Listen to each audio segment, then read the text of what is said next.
Mesdames, Messieurs, chers habitants de la Saône-et-Loire, je vous adresse mes vœux du plus profond de mon cœur pour que vous soyez dans le bonheur. Évidemment, dire cela aujourd'hui, c'est passer pour un rêveur. Je crois vraiment que la fête de Noël apporte dans le monde un bonheur discret mais profond. Je vous adresse donc mes vœux de bonheur et aussi mes vœux de bonne santé. Il y a 5 ans, Notre-Dame de Paris, à la stupéfaction générale, était en proie aux flammes destructrices d'un incendie dont on a pu penser un moment qu'il détruirait complètement non seulement ce joyau de l'architecture, mais ce symbole très fort de la foi et aussi, disons-le, de l'histoire de notre pays de France. Et voilà qu'il y a donc quelques jours, Notre-Dame de Paris était rendue à tous ceux et celles qui voulaient bien y entrer, rendue à une beauté que nous ne lui connaissions pas. Une beauté plus grande encore que celle qui avait précédé l'incendie. Mais le renouveau de Notre-Dame, rendue plus belle que jamais, est un signe pour le monde.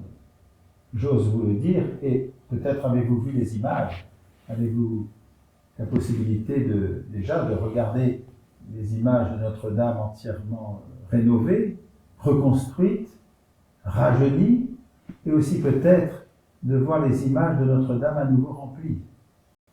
Le recteur de Notre-Dame de Paris me disait, juste après la messe du dimanche mi-décembre, fête de l'Immaculée Conception, qu'il avait forcément, depuis des semaines, arpenté Notre-Dame en fin de chantier, mais que dimanche matin, en entrant dans cette cathédrale et en célébrant avec un peuple immense, brusquement, il réalisait que la cathédrale, ce n'est pas simplement les murs.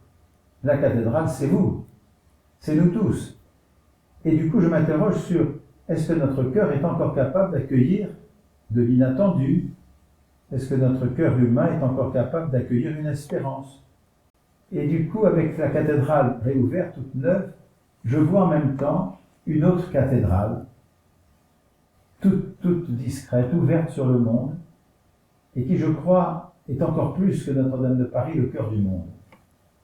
Et cet espace, cette cathédrale ouverte à tout vent, c'est la crèche de Bethléem. C'est ce lieu où l'enfant de Marie naît pauvrement, entouré de l'affection de son père et de sa mère.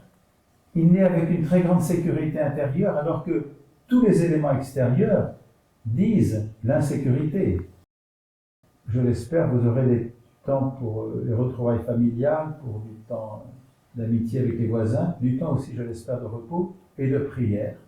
Je vous souhaite un surcroît de joie, un surcroît d'espérance et un surcroît de bonheur. Bonne fête de Noël à vous tous.